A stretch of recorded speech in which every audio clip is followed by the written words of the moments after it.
Alright guys, we're back on the final score with my buddy Lin Bryant.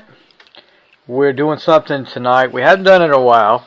Well, actually, we did do something like this in a while. What was it, the Super Bowl or the Super Bowl games we did? But we haven't done top five Super Bowls or something. Yeah, we haven't done a top 10 from a team since early before football season. Lynn did the Redskins with me.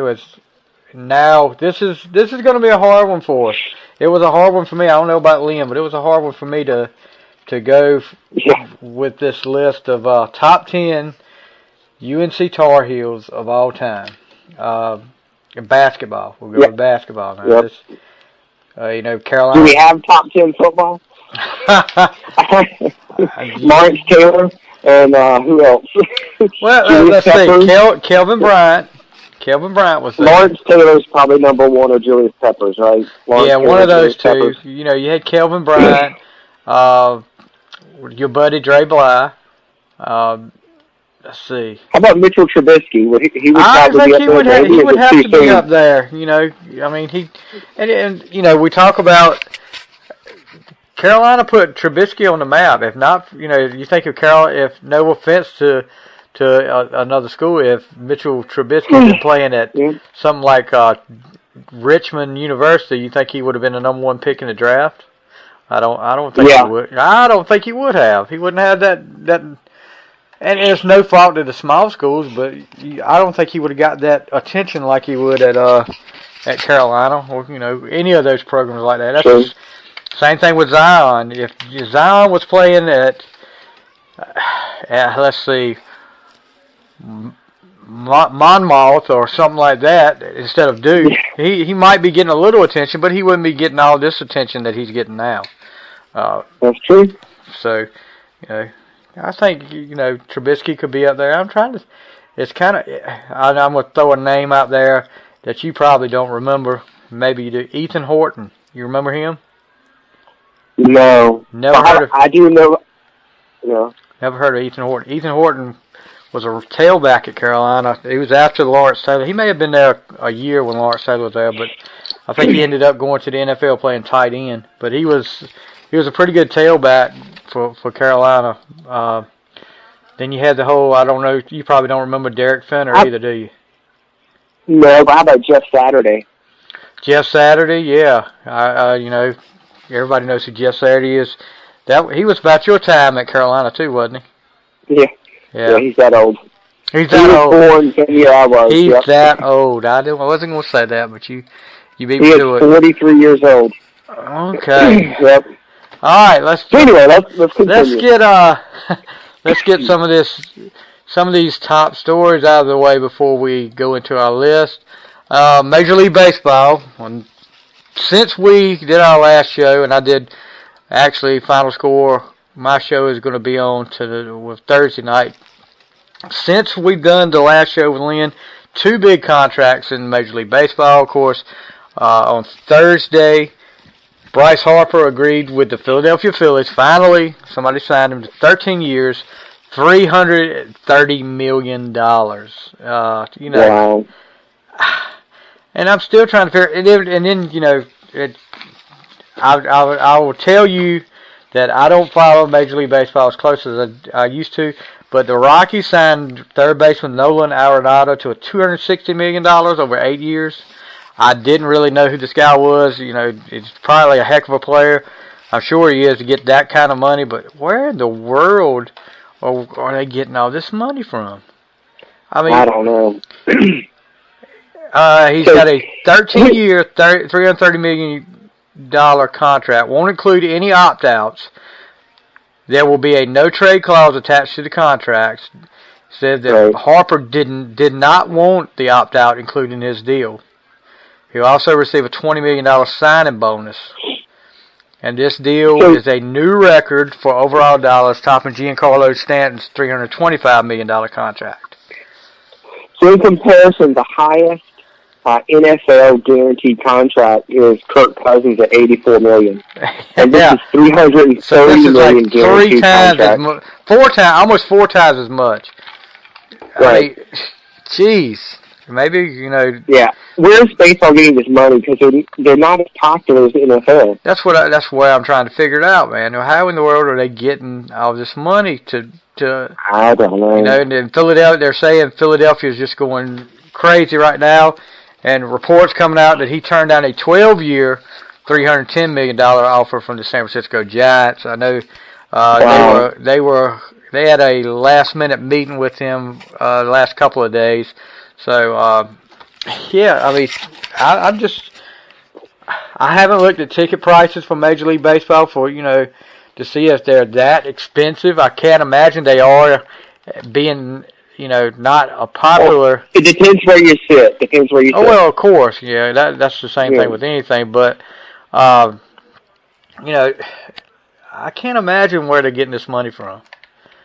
I don't know. I need to ask somebody.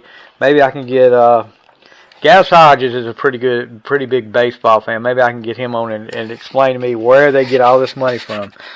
Also, let's see. MLB tried to test robot umpires. You heard about that? No, I have not. There's a certain league in the minor leagues that is going to try out like a computer that calls balls and strikes. I'm not too sure about that. You know, you're taking away from the game, and how I just like to see one time. Maybe they need to try it with an actual umpire calling game and have this computer calling game too, and see how close they get. You know, see how far before they decide to do something like that. I'm not sure about that. Kind of takes away from the game. Maybe I'm just an old traditionalist, but I like seeing the umpire behind home plate. But yeah, it seems like it may be going that way. But I did hear Major League Baseball was really, I think the players' union is really coming down against the pitch clock. They may not be able to do it. They're hurting themselves. They're hurting themselves. So the game is too slow. They take too long. Millennials do not have 3.5 hours to sit and watch a game anymore. They're shooting themselves in the foot. Yeah. And all these staunch people are like, we must, you know, stick to these traditions. You must adapt and change with the times. But it's crazy. Yeah, you know. I don't know how you feel about it, but you have to change with the times. Well, you can't just, you know. I don't mind the pitch clock. The pitch clock is a pretty good idea. But yeah. the robot umpires, I'm not too sure about. And I also talk about moving the mound. I'm not too sure about moving the mound either. But like lowering it. Like yeah, I think it's too high, right? Yeah. I don't know what that does. Anyway. I don't know. Understand why that or how that. I don't know how that's going to help anything. I think they just leave it like it is. Yeah, I don't understand. Let's get to football. First of all, I know you're going to talk about. Well, the story of the day, and I'm pretty happy about this because I'm shocked. Jason Witten has ended his 1-year retirement and is rejoining the Dallas Cowboys. The reason why did he even leave for a year? Do what? Why did he even retire? Well, I think he thought he was going to be the next Tony Romo in the booth and just be able to make some money, big money, being a broadcaster, and that wasn't going to be the case. Thank the Lord he has decided. I don't know who they'll get to replace him, but you know there can't be anybody that much worse than what Jason Witten is right now. He definitely was not. Well, you know, and it's all fairness to him. He went in it with no experience. I mean, they just, you know, ESPN just really offered him a big time contract. I hadn't seen him do anything. And another guy that's out there that has done some work that we'll talk about right now could possibly be his replacement is another tight end, Carolina Panthers tight end, Greg Olsen. There's a lot of talk about Fox and ESPN are trying to lure him into retirement to go into the booth. Now, he has been on several post-game, pre-game shows and doing analysis, and he's pretty good. I did listen to him, and but he's got, I think, a couple years left on his contract with the Panthers, so he's going to have to make a decision. He's been injured, though. Yeah, he has. Past 2 years, he's been injured. He has been injured a lot, and you know, I'd hate to see him go because I do like, you know, I like the Panthers, and he is one of my favorite Panthers of all time. But you know, you hate to see him go, but then again, you don't want to see him just go out and be hurt all the time and not be able to play. You want to see him go out on a good note, not like some of these guys have gone out. So, right. Witten's back, and now all the Cowboy fans are saying the Cowboys are going to win the Super Bowl next year, like they do every year. I have video of a Cowboy fan last February saying the confetti was going to fall, and I purposely took the video of him saying the confetti was going to fall on the Cowboys. They were going to win the Super Bowl this year. And I played it for him the other day, and he was like, "Oh, we were cheated. The Rams cheated us out of the playoffs." Yeah. No, I said, the Rams beat them pretty good. The only thing that was cheated in that game was the fact that y'all acted like y'all had a run defense. I mean, y'all, you know, that was the cheat. Y'all cheated the people out of a run defense on that game. Also, Johnny Football making the news. Did you hear about this, Lynn? Johnny Manziel? Not in a good way. Yeah, Johnny Manziel banned from the CFL. What did he do? It's really, really tight-lipped. I mean, I haven't been able to find out anything about what's going on, but it's got to be something pretty bad. It's one thing to get released by your team, but when CFL, you know, the organization itself tells all teams, we will not honor the contract if you try to sign Johnny Manziel. So he's pretty much been run out of Canada. I mean, that isn't Canada where you really go to get away from like everything. Yeah. And now he's being run out of Canada. That's pretty bad. There's the Alliance and XFL's coming. Well, and the Pacific Coast League is coming too, but whatever. The what? Pacific Coast League. Okay. That's coming in a couple of years too.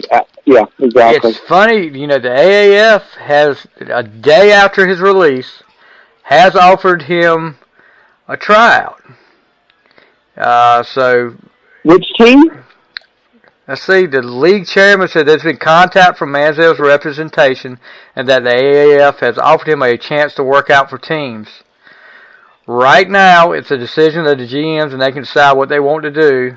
If talent-wise this is close, the negative of him is that there is drama with him, and you're trying to win games and build a team. The positive is that he brings in fans and attention. Now, all the quarterbacks get paid $250,000. That was the big thing when Kaepernick was talked about coming to the AAF. He wanted $20 million, and they only paid $250,000 to the quarterbacks. Any deal for Manziel would be a 3-year, $250,000 contract. So he was too good to do it, what you're saying. Oh, Kaepernick? Yeah. Apparently. He's too good to do it. And now that, you know, the XFL talk has started about him playing there, and he still wants $20 million. And he's not. No. But here's the thing. He's not that good. Here's the thing with the XFL. The commissioner of the XFL, and I can't think of his name right now, Oliver Luck, I think that's his name, has said that made the comment that all players in the XFL will stand for the national anthem. So that will probably come into play for Kaepernick. And that'll probably be the reason why he doesn't play in the XFL. You know, God, Lord forbid that. You know, I don't know. It's stupid. I don't care if he plays or not. If he wants to play, that's fine. And I said I would not do politics into the show, but you know, just stand for the national anthem. It's that you can protest some other time, but that anthem should not be tarnished like that. And that's what it was doing. Okay. One more thing. What you got? Demaryius Thomas. Yes. Police blotter.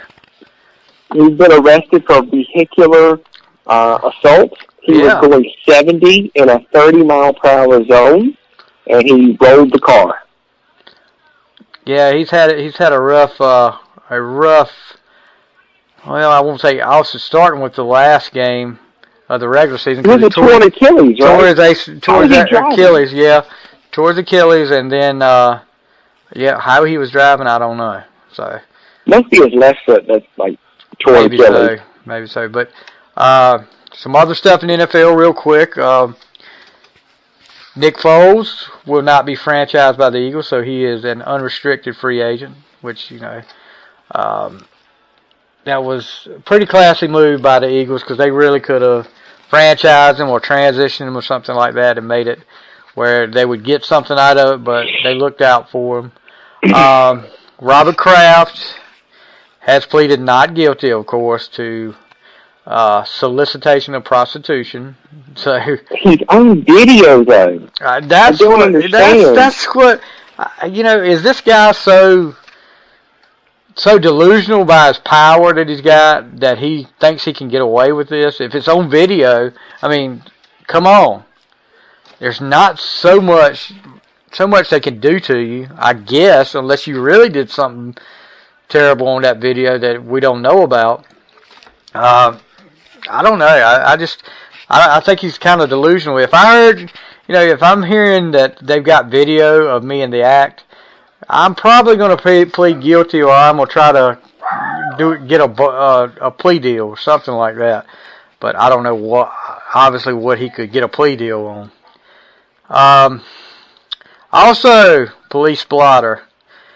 Former Cincinnati Bengals defensive back Adam Pac-Man Jones in jail after a... What did he do? I'm getting ready to tell you that this was... I did this on the show. He was framed. Oh, yeah, of course. He always has been framed. He was at a casino... Where was this at? I'm pulling it up now. Imagine that. After 12 o'clock, after midnight, they get a call at an Indiana casino that there is a person that possibly could be cheating. And when he was approached, he immediately became verbally combative and disorderly. He was arrested and booked into the Dearborn County Law Enforcement Center. At 3:10 a.m., it doesn't say what he was playing. Poker. He said you do not cheat at the casino. They will put you under the jail. Sometime between midnight and 3 a.m., they call police, and his mugshot, boy, he is a pretty one. I know why, but it looks natural because he's wearing Bengals colors, orange. He just needs the stripes on. Oh, did I say that? Boom, boom.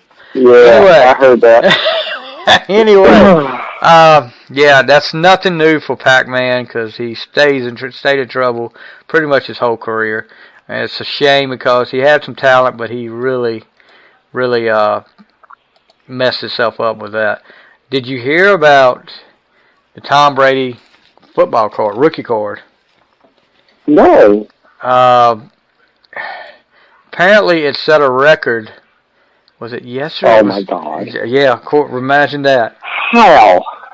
It sold on eBay a record-setting $400,100 on eBay. You can't believe that.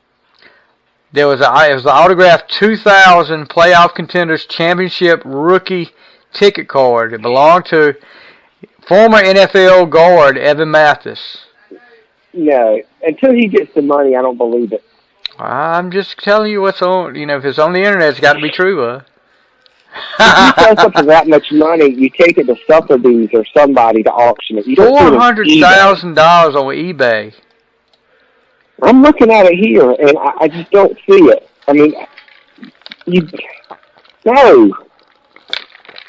Brady immediately went on Instagram and said he was going to start cleaning out his basement and putting stuff on collectibles on eBay. Okay. I wonder if he's got his deflated balls on eBay. Look, his wife makes $50 million a year. He does not need to be selling memorabilia. Yeah, he wouldn't sell anything. So. And he makes $20-some million. His wife makes $50-some million. He's not going to be hurting for money. I guarantee you that. They're going to pass the hat around for him.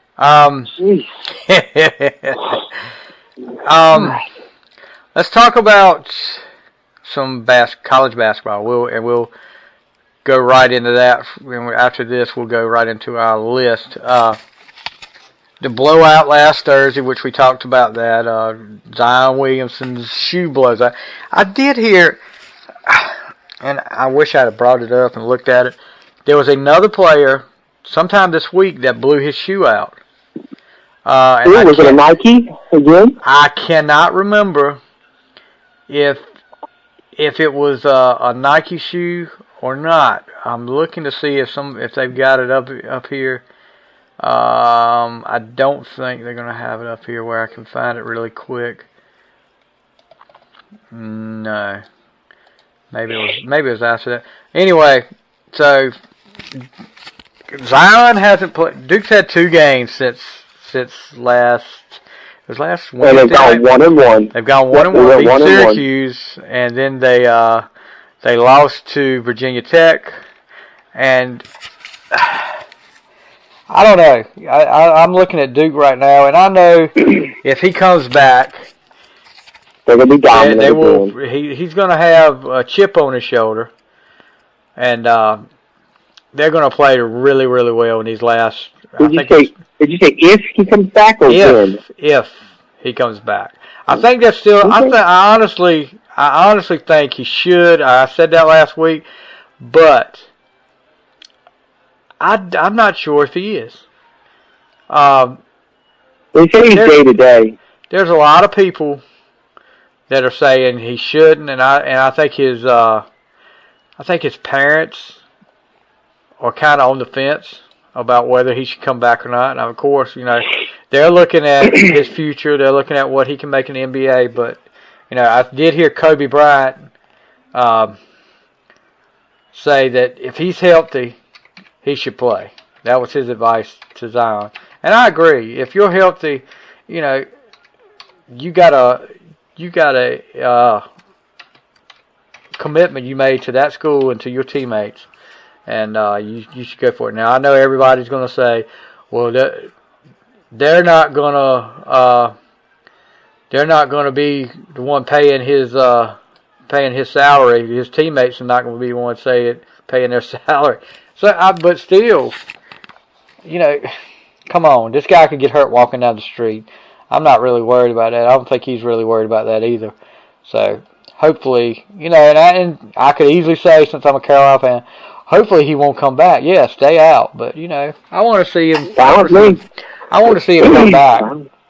And Carolina can prove that they can beat him with Zion, which it's going to be tough when they come to the Ding Dome, if he's there. It's going to be tough because he's going to be fired up for that game for sure. But Virginia Tech was missing one of their best players too. Yeah, well, just not going to talk about that. But yeah, that's not going to be. And don't talk about Carolina shot 2 for 20 on 3-pointers and still beat them by 16, but whatever. Yeah, and here's some news here. The LeVar Ball section of the show.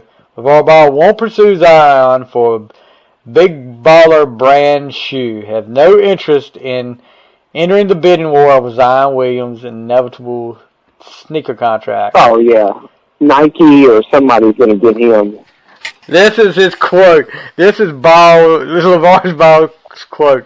No, I'm not going to pursue nobody. Like I said, I worry about my 3 boys first. I'm not worried about that. Okay, well, Big Brad. Only one of his boys are good at basketball, but okay. Since it was founded in 2016, Big Baller brand has only released signature shoes for Lonzo, LiAngelo, and LaMelo Ball. Imagine that. I'm sure they're big sellers too now. And let me ask you this, and we're kind of getting off subject. What do you think about LeBron and the Lakers? LeBron and the Lakers? Yeah. I don't know. They're not going to make the playoffs. Well, I'm not sure they won't make the playoffs, but LeBron may get on his little. People talk about. He's trying to be general manager and coach at the same time, and player. he wants Luke Walton gone. There's been several instances I've seen over the last couple of weeks, and one in the middle of a game. I forgot who they were playing. Well, they're 2 games back from the 8th spot. Right. Now. There was a 2 guy. games back, so they can do it. There was a shot. He was underneath. He was underneath the basket, and another player for the Lakers, took a shot, missed the shot, and instead of going for the rebound, LeBron throws his hands down.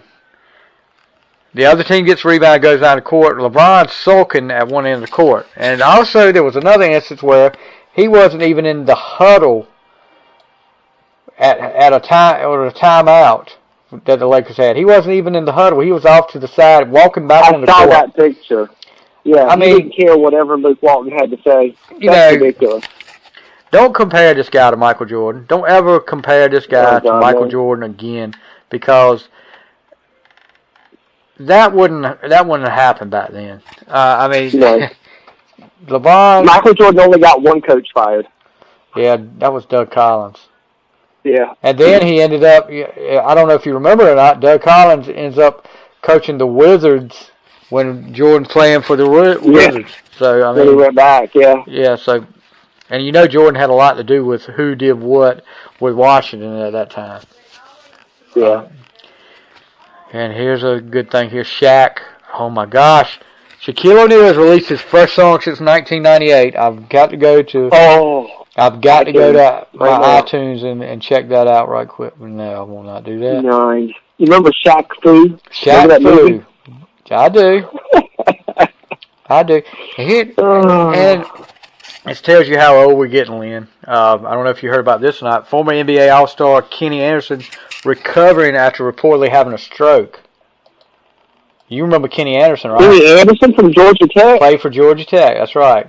Yeah. Oh, that's not good. I thought you were the Beverly Hills 90210 guy. Oh, yeah, that happened. Luke Perry. Dylan Walsh. Massive stroke. Yeah, had a massive stroke last night. He's hospitalized. Kenny Anderson is out of the hospital now. He was hospitalized over the weekend, suffering a stroke, and he is recovering. They say he's recovering well, so hopefully he'll... I didn't realize he was a head coach at Fisk, the basketball coach at Fisk University. I've never heard of Fisk University. I've never heard of Fisk University either. But he is the coach there. So, what else have we got? I'm looking at Carolina. Let's talk about Carolina. Since the Duke game, Carolina's 2-0, beat 2 good teams. Really put it on Florida State. And me and you were texting back and forth during that game. One of the best dunks of the year, I think, was in that follow-up. Yeah, it was good. Yeah. And then Syracuse the other night, they come from behind. The thing I hate about Carolina, and I've always hated about Carolina, what drives me crazy was they do not know how to defend three-pointers. That's part of Roy's thing. Just let them shoot it. Well, that was part of Dean's thing, too. It was you that can't way. Do that anymore. And you get killed by that. I mean, Syracuse hit what? Yeah. One guy hit 5 in the first half. Yeah. I think they hit 7 or 8 of them in the first half, and which Carolina came back and got the win. Carolina moved into the top 5 this week. You had 3 ACC teams in the top 5. Virginia was 2. I believe Duke was 3, right? And Carolina was 5. So Duke should drop now because they lost to Tech. Yeah, Duke will drop a little bit this week. And before we get, there's two more things I want to talk about. Then we'll go to this list. I know I keep putting them out. Did you see the Iowa head basketball coach the other night? Did you hear about this? Iowa. No. Okay. Iowa head coach Fran McCaffrey has received a 2-game suspension following an expletive-laced tirade toward a game official on Tuesday. Really? After the game, I think his son is on the team. During the game, the coach and his son, guard Connor McCaffrey, were assessed technical fouls just 1 minute apart late in the second half. Now, they lost this game. It wasn't close. It was 90-70. Lost to Ohio State. After the game, according to several reporters, he screamed, "You cheating mother effer. You're a effing disgrace." Oh, my God. When he was asked to comment on his reaction post-game, his response was, "I can't talk about that." Well, yeah, you can't. Wow. You already talked about it, buddy, so you're gone for 2 games. So, yeah, he'll be out for 2 games. And that may have cost him his job because they're not having the best of years. I think, let's see, what's the record? They're 21-7, 6 in the Big Ten after dropping 2 of his last 3 contests. He'll be suspended for 2 games. They've got 3 games remaining before the conference tournament begins, so he will be back for the tournament. And I'm just seeing this now, so bear with me. Division II team wears opponent's uniform after forgetting its own. Oh my God! The opponent's visitors, the red ones, yeah. But they won. They won against Jersey. They should have been. They should. The Indiana University of listen to this name. Indiana University of Pennsylvania men's basketball team forgot to pack something important for its road game against Edinburgh on Wednesday. Its uniforms. Fortunately for the Crimson Hawks, who entered the game ranked number 3 in the most recent division poll, Edinburgh was kind enough to lend the team its old red jerseys. I'm not sure what would have happened if Edinburgh did not have uniforms or did not offer any for us to wear. IUP spokesperson Ryan Rebels wrote in the evening. They'd have to forfeit. Forfeited. They went on to win the game 87-59 to clinch the Pennsylvania State Athletic Conference West Division regular season title for the 9th time in the last 10 years. Now, if you're that successful and you're number 3 in the nation, somebody's going to get fired today? Because how do you forget? How do you forget your? There's a team manager or somebody. How do you forget your? I mean, it's not like it was just one jersey. It was the whole team's jersey. I know when I've coached, I've had a kid that forgot his pants, his pads for his pants. I've had a kid that forgot his cleats.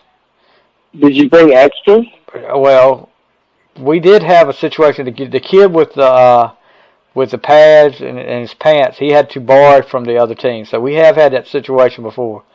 But I made sure he went to ask the other team for it, not me. Because and then one kid, I did have a kid, the kid that forgot his cleats. I knew it before. Taking sneakers? No, he actually was close enough where he got somebody to bring them and got there in time. But I told them the night before that if you don't bring your stuff, it's gonna be something that you don't want to see. And when I got there, somebody told me before I walked in the locker room, and so I knew it. And I was just walking around the locker room. Yeah, everybody good? Everybody got their stuff? And I looked at this kid purposely, and he was just looking at me and just keeping his head down, trying to keep away from me. And finally, he came and told me, and he said, "Well, some's on the way." So he got there in time, but I had to make a bet with that kid the next year about what would happen if he didn't bring his stuff to a game, and we won't get into that. He did do better after that, though. I remember for basketball, we always had to bring our white and our red jersey to every game because we never knew what we were going to wear, which is crazy. Well, I don't know if you remember that or not, but you didn't always wear red on the road. Like you always had your white and your red. Yeah. Well, And our red jerseys had the short shorts. Remember those? Oh, yeah, those red jerseys. Because the worst ones were our JV jerseys when I was in 9th grade. They were straight out of the 70s. And they really were. They were out of the 70s. There was no doubt. They were the regular jerseys with just the number, and the number looked like it was just, I don't know, it looked like you take tape and put it up there. Yeah. And then the shorts were like riding up so far. Oh my God! Oh God, they were so short. They were so short. Larry Bird wouldn't have worn those. So yeah, that was those were the days, and we've actually got anyway, we got clips of that online. 40 minutes. Yeah, we talked 40 minutes already. I haven't got to the thing. Yeah. All right, so let's get into this list. This is gonna be a really long. This could be a long show. First of all, me and Lin are both Carolina basketball players. Have been. I know I have been all of my life, and I think Lin has been all his life. Lin graduated from the University of North Carolina, as his wife did too. He met his wife at Chapel Hill, so Lin has a lot of good things to say about Chapel Hill. But not biased at all. Not biased at all. No. So, and I just can remember when growing up, when you're old enough to know what a basketball was, and my mom was a diehard Carolina fan, and I was like, I'll pull for them. But you were just, they were so successful that you were drawn to them. I can remember, and I'm going to make this show even longer, back in, I was probably 5 or 6 years old, and that was when Northeast had summer basketball camps. They were able to get Carolina players to come down and do camps. 2 of them actually came over to my house, and we had a little swimming pool. It wasn't a big one or anything like that, but it was a little, during the summer. And my dad was working at Northeast at the time. And it was Mike O'Corin and John Custer came over and swam in the little swimming pool just to cool off. And actually, I think Custer used the phone. We had one of the, of course, the old wall rotary phones. Asked my mom if he could use it, and I think she said, "Who are you calling?" He said, "Well, I've got to call Coach Smith in Chapel Hill." She said, "Oh yeah, you can use that." And to this, the day we took that rotary phone off the wall, my mom, she really didn't want to get rid of it because that phone called Dean Smith. So, Carolina is, how many national championships is it now? Is it 5 or 6? Well, there's one in the 20s, and there's 57, 82, 93, 98, 05, 9, and 17. God, how many did I say? That's 6, right? The one in the 20s, that's when you get voted on, though. So yeah. The first NCAA one is 57. So you count the 57 one on. Maybe it was 6 with that one. But, you've got... There's so many great players. I went looking through a lot of stuff, and the 247sports.com had a top. I gave him an extra one. I'm sorry. 57, 82, 93, 05, 09, 17. Okay, so that's 6, right? 6, yep. Yeah. But 247.com had the top 100 players of all time, and I just glanced through that, and I was like, wow. Just looking at some of these players, looking at some of them in the 80s right now. And some of these guys I remember I'd have them higher, and let's go ahead and explain something too. We're not going back to the 50s or the 40s or anything like that. Except for a couple of guys, most of what we have on this list, and no offense to them, is going to be who we grew up watching or who we've really got to see. There is a couple of exceptions there that we couldn't leave off the list, but that will, and there's going to be some repeats. Me and Lin have not compared lists, so there's going to be repeats. If we, like I told Lin before we went on the air, if we went through this whole top 10 and didn't have some repeats, people would know we talked to each other beforehand. Yeah. That's the beauty of it. We're agreeing on a lot of this most are going to be repeats, actually. I think so too. I think there's a couple in mind that just because I went more with my era.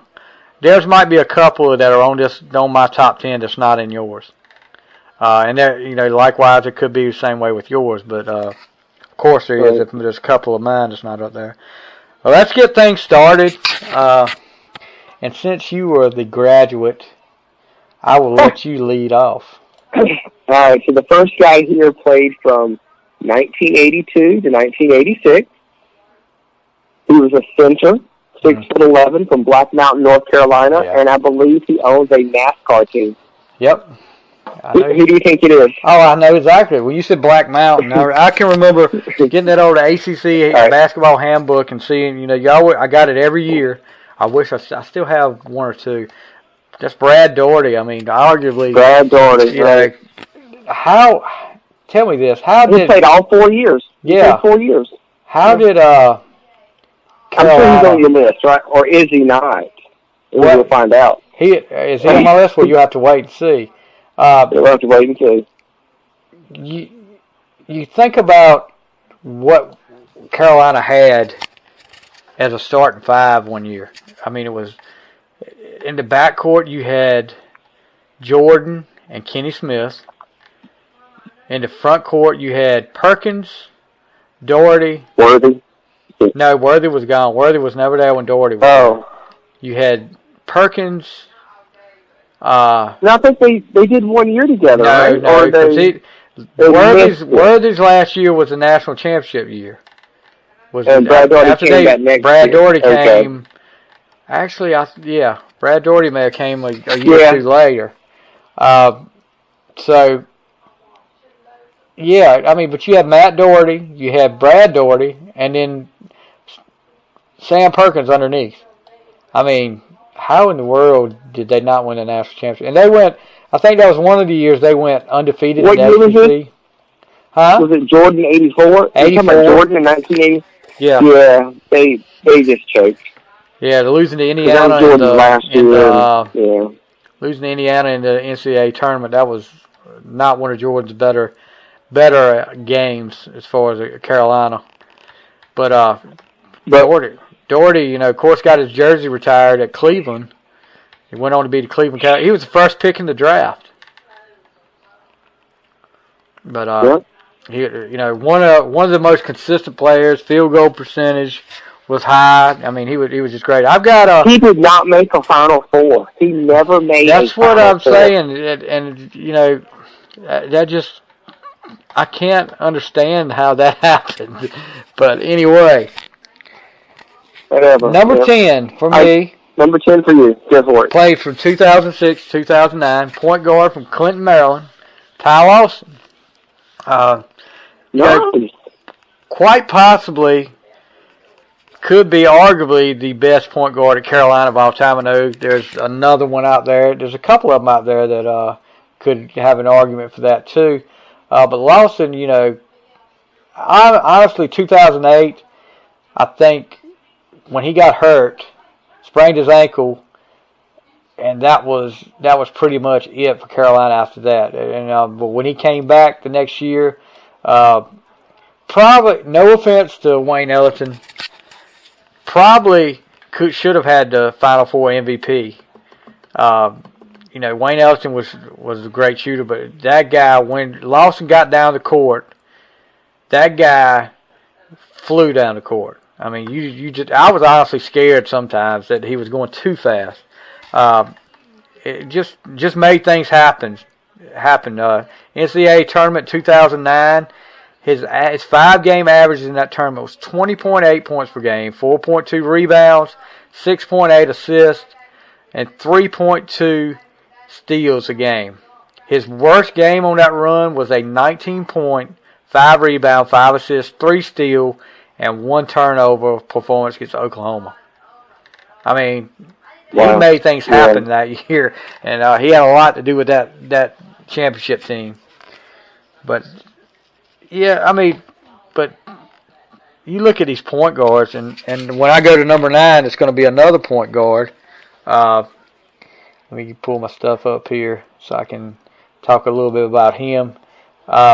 We talked about him a little bit earlier. He actually played with Brad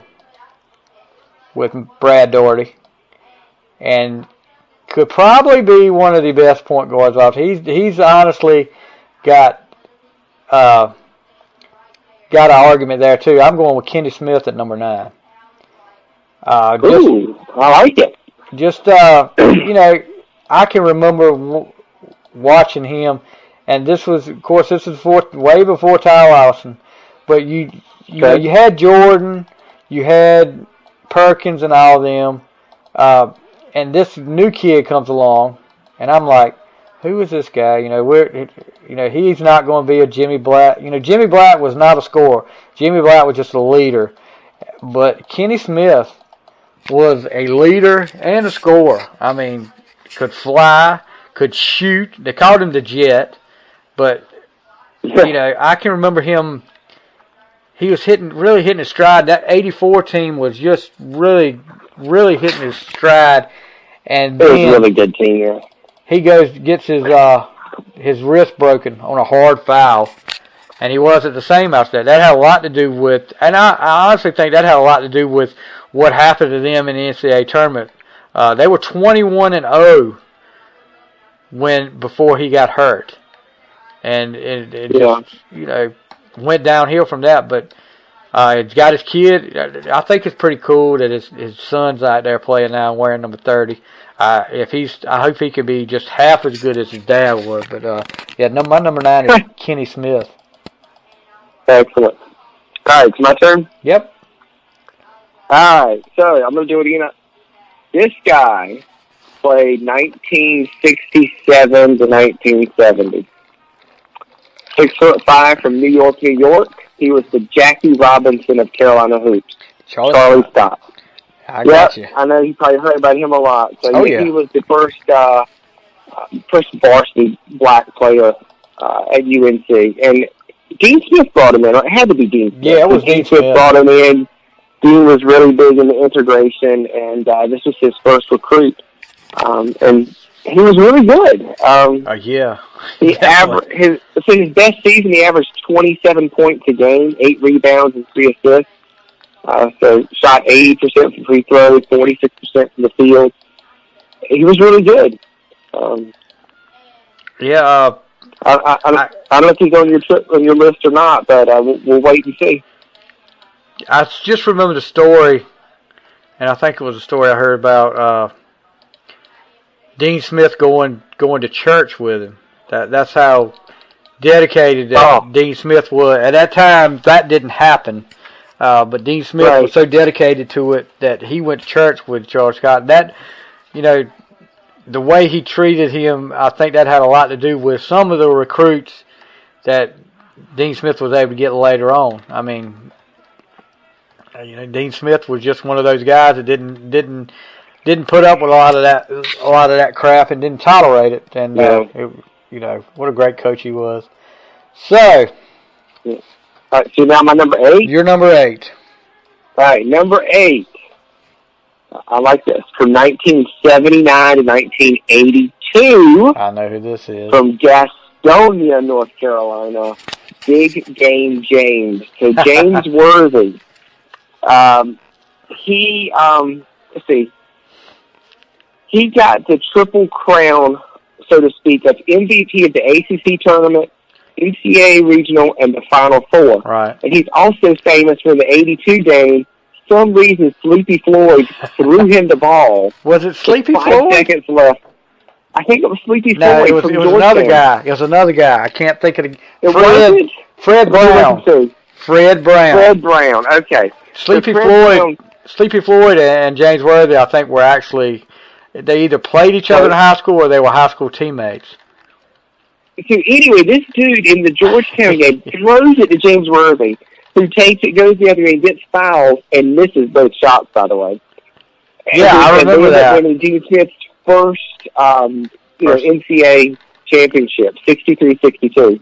I can remember actually being able to stay up that night and watch that game, and Jordan hitting the shot, the famous shot. But a lot of people don't remember. You hear the shot, you think that was it, but that wasn't it. No. 12 seconds were left. Yeah, Fred Brown I don't know why. I mean, and the bad thing about it was, if you go back and watch that play, I don't know who Worthy is guarding. Nobody. The guy that out of position. The guy that Worthy was guarding, I think Worthy actually thought he was going more towards half court, and the guy broke towards the basket, and Worthy just shot out. And that guy, I don't know if Fred Brown just thought, well, that's my guy shooting out, but you had blue jerseys and white jerseys. I mean, come on now, something wrong there. Okay, my number 8, and I'm going more current. I got a lot of current guys. Played from 2002 to 2005 from Bloomington, Indiana. Ooh. Center Sean May. Nice. This was another guy from that championship team. Roy Williams had brought in, but this guy just started off kind of slow, but then. He hurt his foot the first year, didn't he? Yeah, he really caught on. I mean, ended the 2005 regular season with 32 points, 12 rebounds against Florida State, and then 26 points, 24 rebounds against Duke. I mean, and he just went on a tear.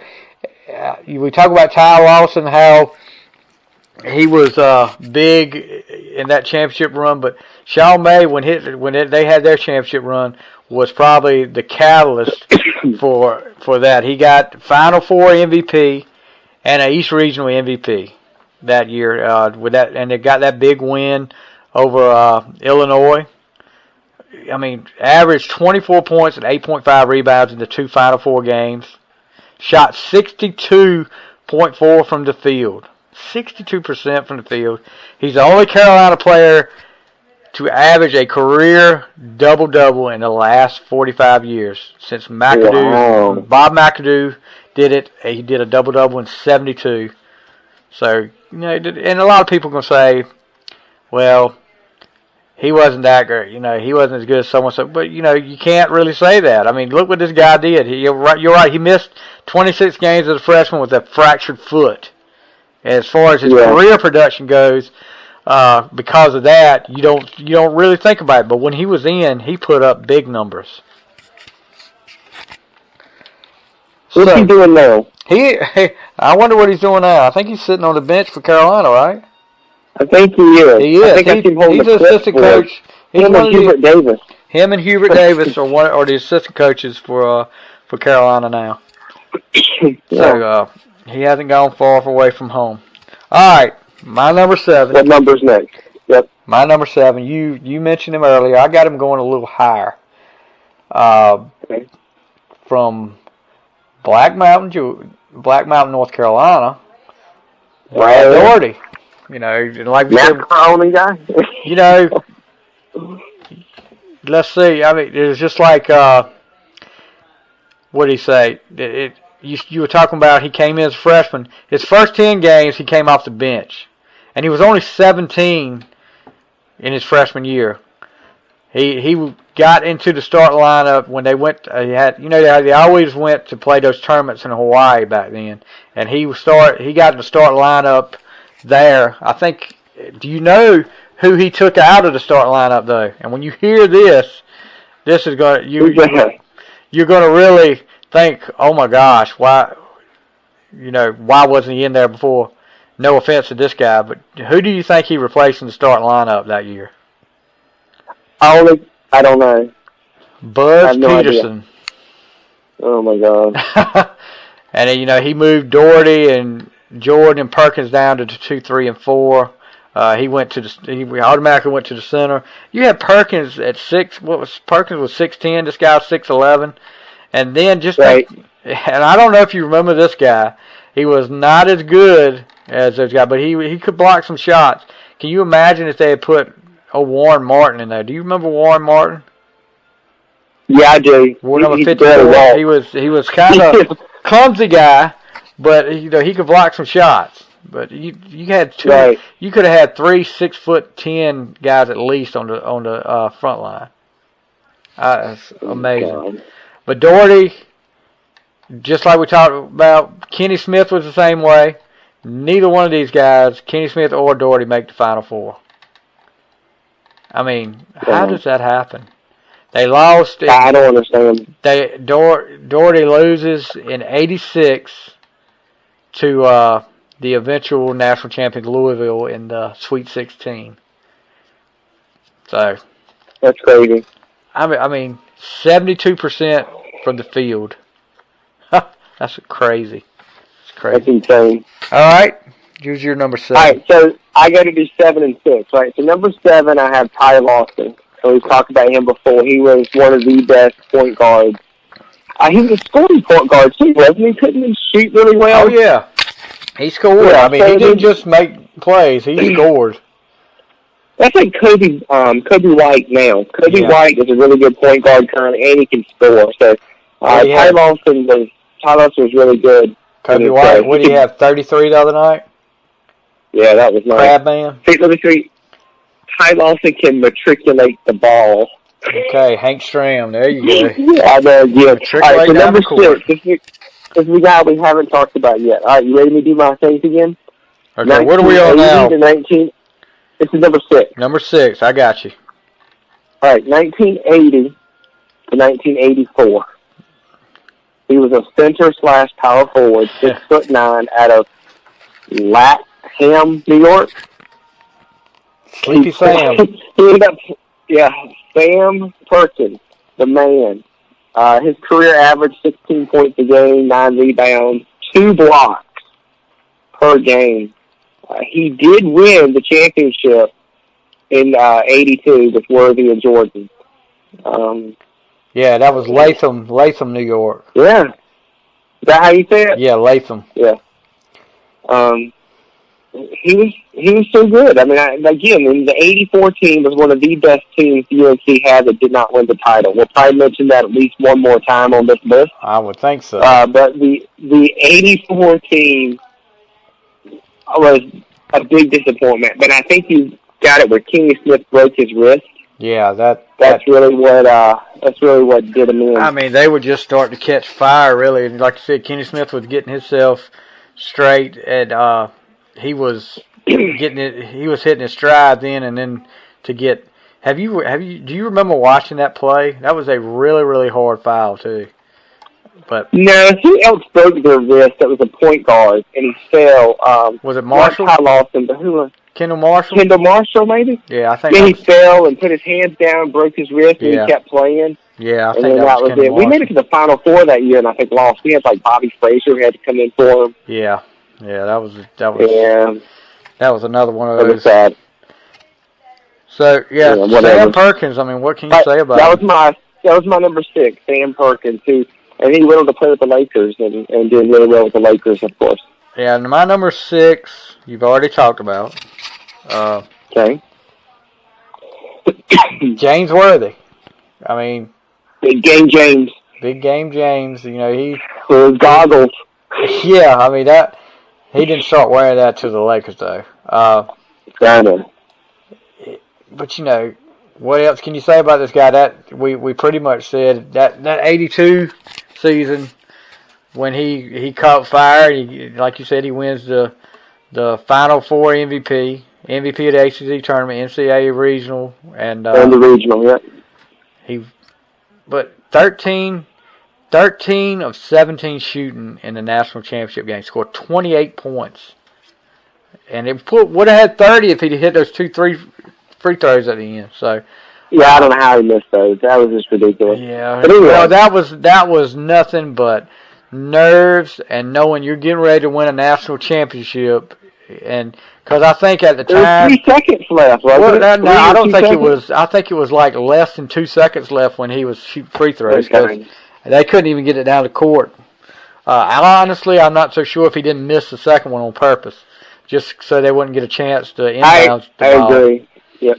But you know, what can you say? He had a great career in the NBA with the Lakers. Magic Johnson. He was part of Showtime, and Kareem, Magic. And Perkins, right? Yeah, Perkins ended up coming. Perkins came later. Yeah, Perkins came after Kareem.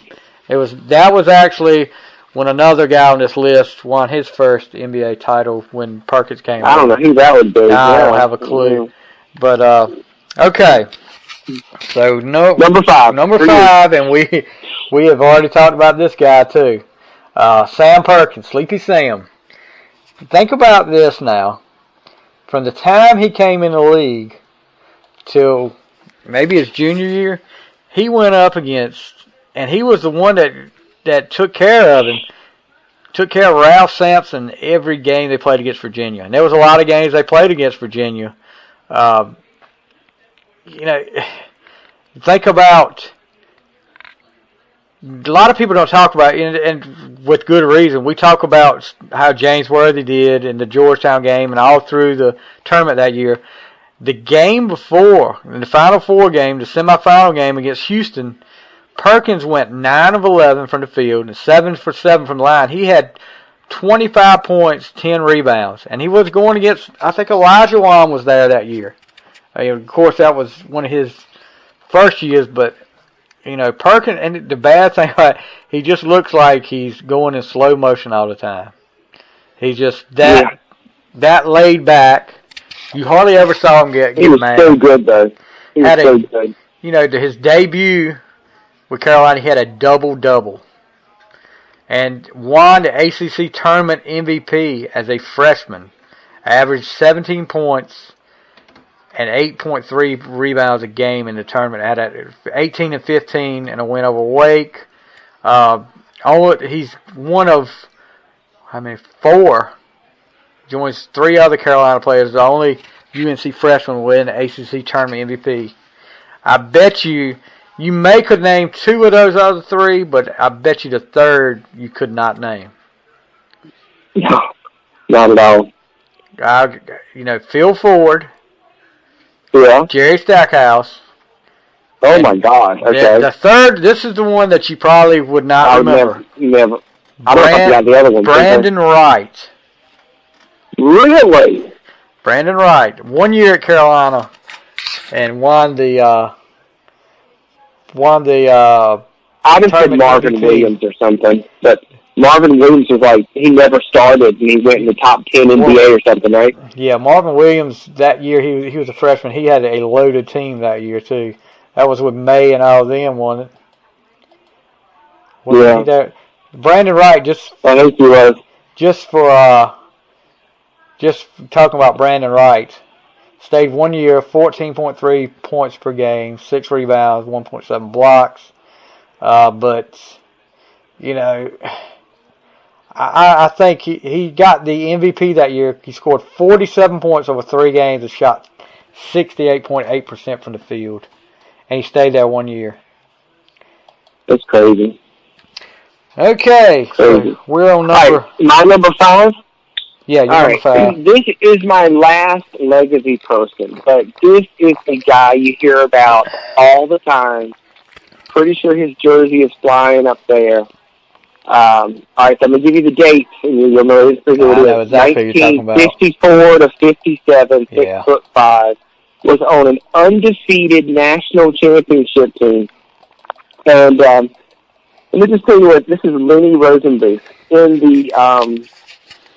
In the ACC tournament of 57, he scored 45 points in the opening round against Clemson and scored another 38 versus South Carolina. Yes, South Carolina was in the ACC back then. He continued the hot streak through the tournament, 29 against Yale, 32, 39 against the next one, 23, and then again the triple overtime national championship game. He ended up averaging 31 points per game in the 57 postseason. That's insane. Yeah. And this is technically their very first NCAA title. So Lenny Rosenbluth, if I could say that right. Yeah, you said it right. So that was your number 5. So he's my number 5. Yep. Okay, so what's your number 4? Okay, so number 4 is, oh goodness, I can't find my notes here. Okay, now, give me the dates again. You're going to know exactly who it is. 1995 to 98. Yep. From Charlotte, North Carolina. 6 foot. Yes. This is Antoine Jamison. I went to school with him. He was in my dorm. I saw him plenty of times in the elevator. Duke was tall. I'm 6'3", and I had to look up at him. I remember him, Rasheed Wallace, Jerry Stackhouse. I was like, these dudes are whatever. Anyway, Antoine Jameson. I think he was a really nice guy too. Averaged 22 points. He was just National Player of the Year '98, so his jersey's flying. But he did not win a championship though, did he? No, 95 to 98, no. Got to a Final Four. But Antoine Jameson. Again, but the Player of the Year '98 just shows how good he was. And he was a 34-4 that year, and they made 2 straight Final Fours. So couldn't get over the hump. Yep. My number 4, you just talked about it, was Lenny Rosenbluth.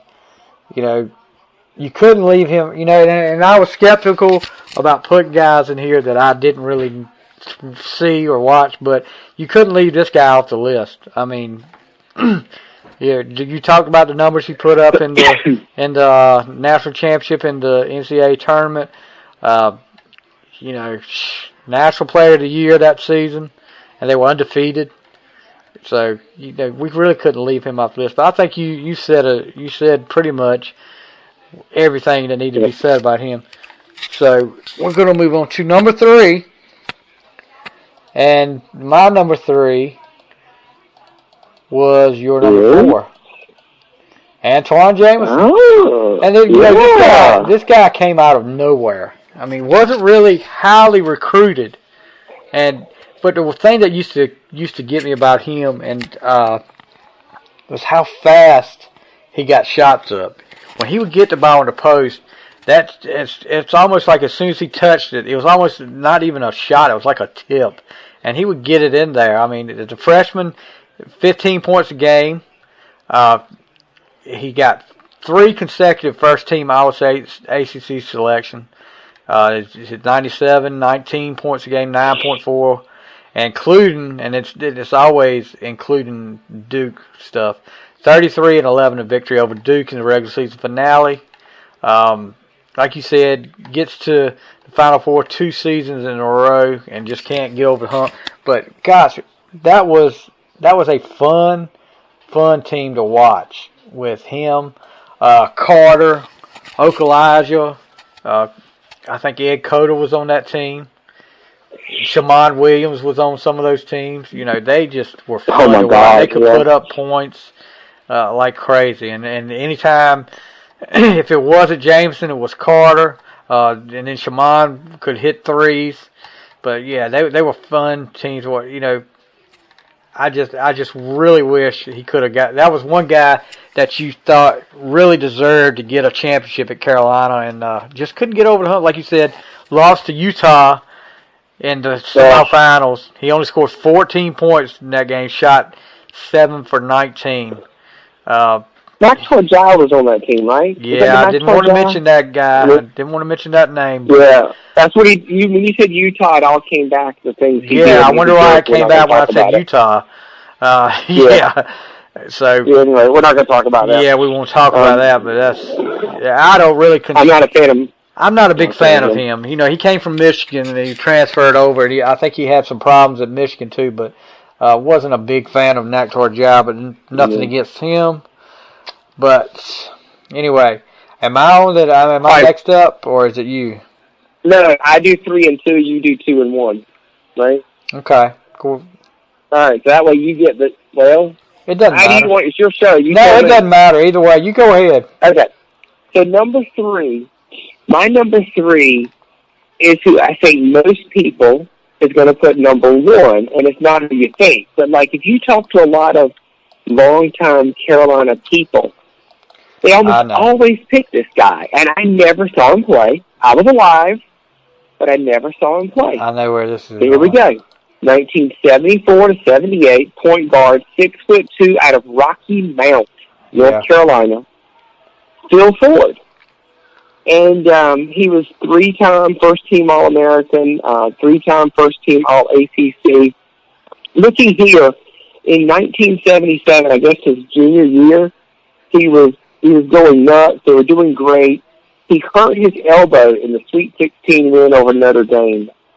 And the 3 games following, he only averaged 7 points a game. He was a shell of himself. And people are saying if he'd have been healthy, they would have won their first championship. I have no idea. But the last thing to say about him is on senior night, Carolina usually plays Duke every other year. He scored 34 points in Carmichael to beat a Duke team.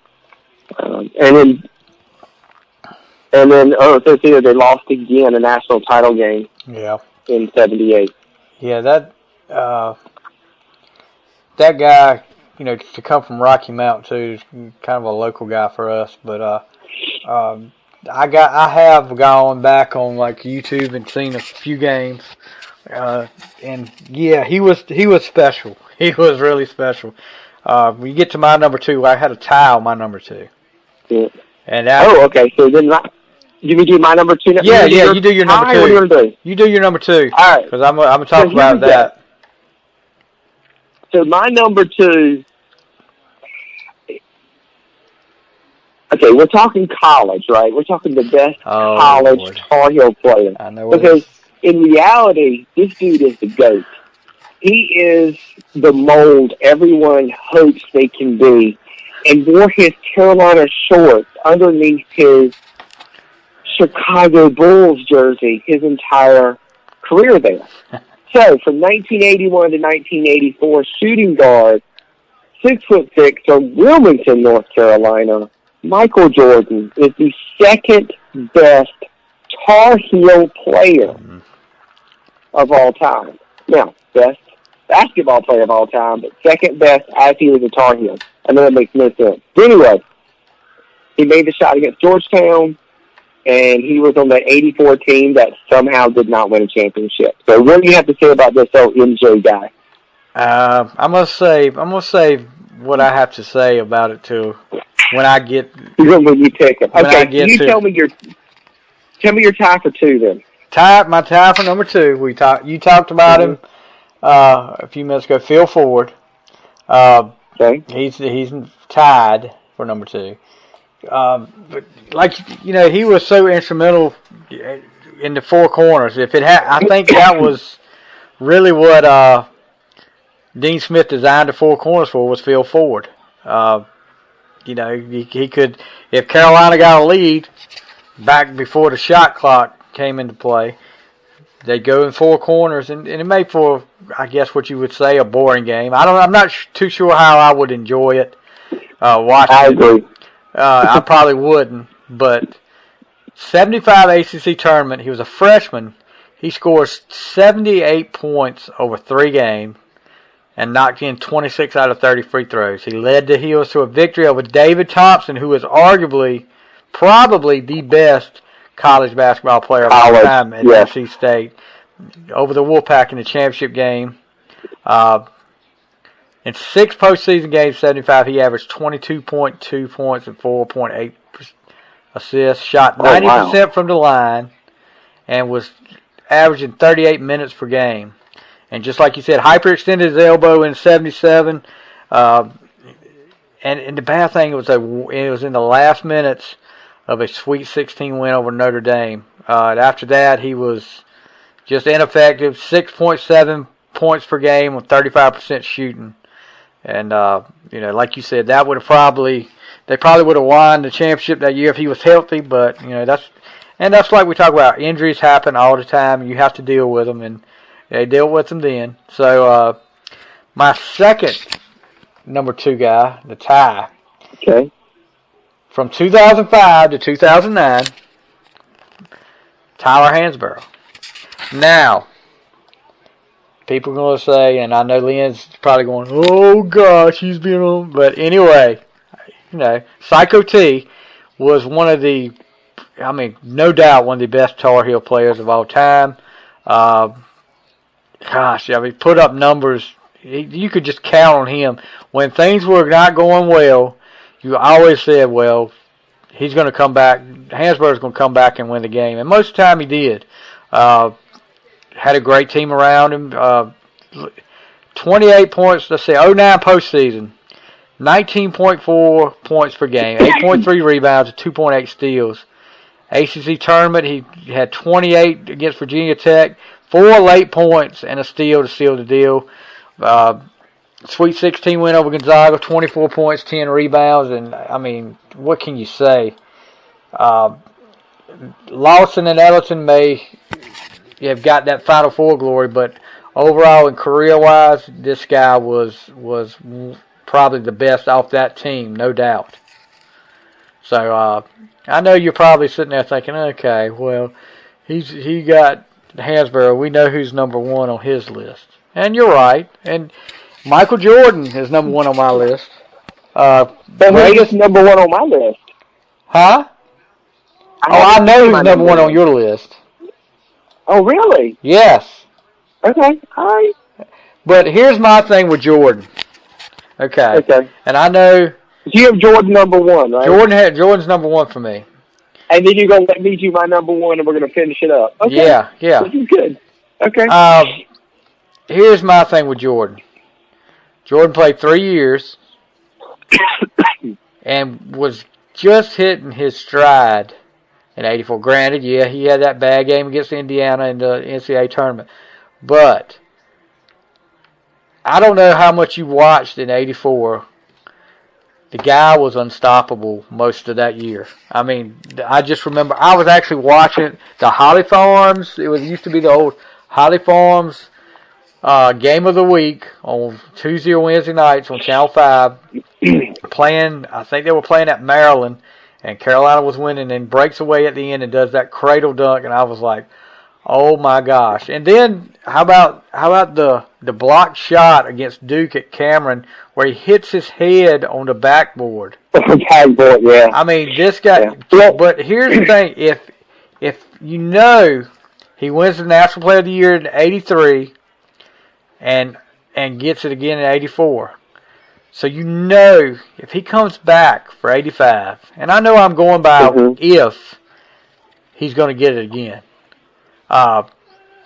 And no telling what kind of numbers he puts up at Carolina as a senior. But he was ready to go to NBA, and of course Dean Smith suggested he go. So, and I know I'm going to catch some slack from him, but in my opinion, I just remember watching. He's great. He's my number 2. You know, one of the signature plays I remember was that game against Virginia at Carmichael, which I think Carolina should play at least one game at Carmichael every year. I agree. Down late at Virginia, or to Virginia, and he's got 4 fouls. They inbounds the ball. I think it may have been Rick Carlisle, NBA coach. He steals the ball. He takes a chance and steals the ball from Carlisle and goes up for a dunk to take the lead. And I mean, he could have fouled out, could have got called for a reach in and fouled out. But I just remember that was one of my favorite Jordan moments right there. Everybody says the shot is, but that right there was one of my favorite moments right there for Jordan. You know, there was one person who could keep him under 20 points in the ACC, right? That is right. I've heard that all my life. I've heard that all my life. Only one person could score Jordan under 20 points. And outright career average was 17.7, so yeah. So let's hear your number 1. Okay, my number 1. You know when we did the Redskins thing, we said there's a Mr. Redskin. The dude was there for 20 years. He only played there. He bled burgundy and gold. Yeah. This dude was there for all 4 years. Yeah.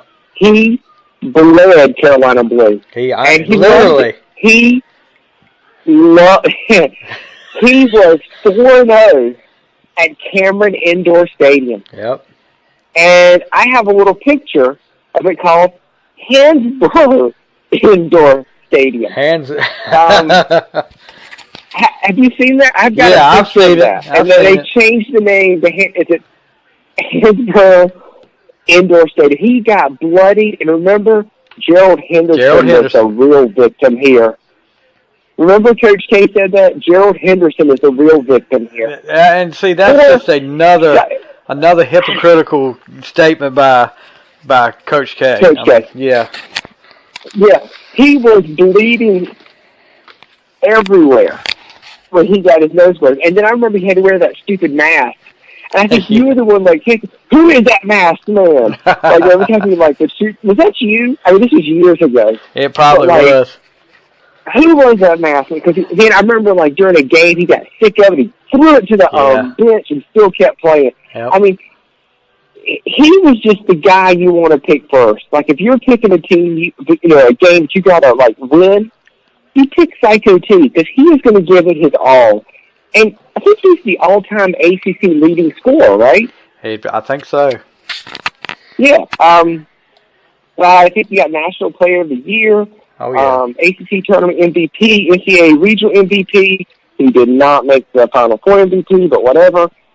He was still a big contributor. He's the man. Psycho T is the man. Huge fan. Yeah, I mean, you can't go wrong with picking either one of these two guys. He's just a case, and he hasn't had much success in the pros, but he's just a case of a great college. We're not doing pros. No. I think he's playing in China right now. Great college player. But no, and funny you talk about Gerald Henderson and him. And I don't know if it's still going. I have to check. I listened to the first one. There was a podcast called the Tobacco Road Podcast. And guess who started those podcasts? Gerald Henderson and Tyler Hansborough doing that. If you listen, if you can find it, listen to the first episode. They talk about that incident, and it's pretty interesting to listen to them talk about it because everything that was going on at that time. A lot of the Duke players felt that Hansborough shouldn't have been in the game at that time because I think Carolina was up.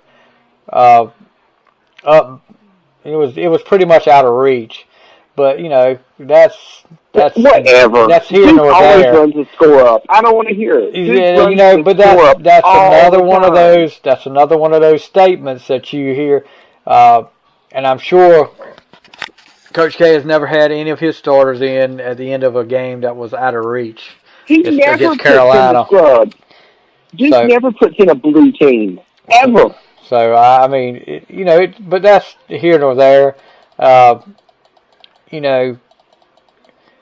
It was one of those moments where I can remember watching. It was a Sunday afternoon game. I can remember watching when it happened and thinking, like, this guy should be. And I think he actually was suspended for the first game of the ACC tournament. Good. Yeah. You're acting like it. Good. Yeah, I don't like it. Yeah, he should have, and I mean, because it was definitely deliberate. I don't care what they say, that was a deliberate foul. But I look at this with the forearm. Yeah, I look at some of these on the list, and I mean, you got guys that really didn't make a lot of splash in the pros, but you're sitting there looking at them like, wow, these guys were. Carolina has put some great players out. Isaiah Hicks is one I'm looking at right now. Brandon Wright, Ed Davis. You remember Ed Davis, don't you? Kendall Marshall, King Rice.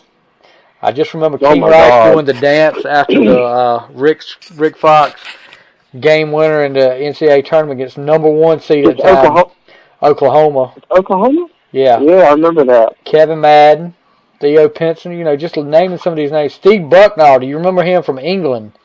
Yeah, I remember him. Jason Capel. I don't see many teams that could have a top 100 on this. Maybe Kentucky. Duke could probably have all their one and done. Their top 10 one and done players. But anyway, you're really getting it. We're really getting into March Madness time. It's getting close. ACC tournament will be right around the corner. And I'm sitting here looking or thinking about, is it the top 4 teams get a double bye in the ACC tournament now? Yes, and UNC has clinched at least 3rd place. So the top 4 get a double bye. So they go to, I'm not sure how, can we just please go back to the old days when it was 8 teams and it started at 12 o'clock on Friday. Florida State. Yep. and we could all go back to school and listen to it on the radio at school, or even leave early and go home to watch. Because Carolina, number one seed usually played the 12 o'clock game, and a lot of times Carolina was the number one seed for a long time. But we'll have to talk about some of our ACC tournament memories and stuff like that before the ACC tournament starts. Maybe we'll do that in a couple of weeks. Let's see what we got to get up. I'll tell you what I was thinking about, and I want to see what you think. I was talking about on my other show about I came home Sunday, sat down, and there was a Rocky marathon on. So here was my thing. Here's my thing. The next list we do needs to be the top 10 sports movies of all time. Okay. There should be easy. Well, and I don't know if you would consider the Rocky, the whole series. I'm not going to consider the whole series as one. You can say Rocky series. Oh, you don't want to say Rocky series. I can't do it because I can't include Rocky 5 in that. What about Rocky Balboa? Or you can even Rocky Balboa. I don't know if you've watched that. Have you watched that? I have seen Rocky Balboa. That was really good. I've not seen Creed. I have not seen Creed 2 yet. Now Creed was really good. I have not watched the second. Don't spoil your list. But it's going to be tough. I mean, I may can throw in like certain ones of Rocky as one, but I watched the last half of the second one and all of the third one last Sunday. I mean, if it's on, I'm going to get sucked into it. I mean, that's just like, and then there's another one, and I'll give away one that's probably going to be on my list. Major League. If Major League is on, I'm not a big baseball fan, but I love Major League the movie. I mean, that's just... Which one? The first one? Or? The first. The second one. Okay. The second one was okay. It was not as good as the first one. I don't know why Wesley Snipes decided not to come back for the second one. They probably didn't give him enough money. But, they couldn't have found anybody that looked closer to him than, I think it was Omar Epps. But, yeah. But, we'll talk about that next time. We'll be really getting into, and I've been doing a lot of YouTubing, watching a lot of old NCAA tournament games. I know, and if you go like the 93 tournament, I've watched a lot of 93 tournament games, and I forgot how many great games they had in that tournament. And one of the games, we're talking about Kenny Anderson, 1990. I've got to find the 1990 game. Kenny Anderson and Georgia Tech when they had that Lethal Weapon 3. Do you remember those? Dennis Scott, Brian Oliver, and Kenny Anderson when they... I don't remember them called that. But. They were called Lethal Weapon 3. I remember it. But they almost beat UNLV in the tournament. But they... Classic game against Michigan State. And Kenny Anderson hits a shot at the buzzer. And I can't remember if it was to send it into overtime or to win the game. I think it was to send it into overtime. But I actually enjoyed pulling for Georgia Tech that year. But don't even get me started on Duke. I actually was pulling for them at that time before Coach K became so hypocritical. But anyway, that's another story. So we've talked. This has been an hour and a half, so we're gonna have to cut this off. We could talk all night about this stuff, guys. I mean, I keep coming up with ideas to talk about, but that's going to do it for tonight. Like I said, next week, and this will air Sunday night at 7 o'clock. And if you miss it on Sunday, check out my Facebook page. I'll have it up there. I'm sure Lin will share it on his Facebook page. If you miss it on What's Happening Entertainment Radio, we appreciate everybody listening. I got some good feedback. And, we're going to do some more teams. We'll do, like, NC State. We'll do Duke. Most of the tobacco bill people, I don't think... I have a question. Yeah. Can people submit questions through email or through Facebook? If so you can't do a phone call. If you can't do a phone call, you just put a comment on the Facebook or send an email. Yeah, if you got questions that you...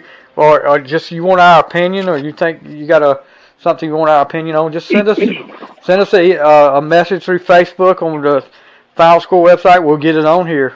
Maybe we should do that one time and see if enough people. I think that's a good idea. If enough people put it out there, we'll talk about that for one show. But we'll see about. Let's just plan on the movies next week, and I'll see if I'll put it out there and see what other people think. They've got a list of their movies, and we'll go over that on the next show. Sounds good. All right, guys. That's going to do it for tonight. Don't forget, check us out on What's Happening Entertainment Radio, and we'll see you next week on the Final Score.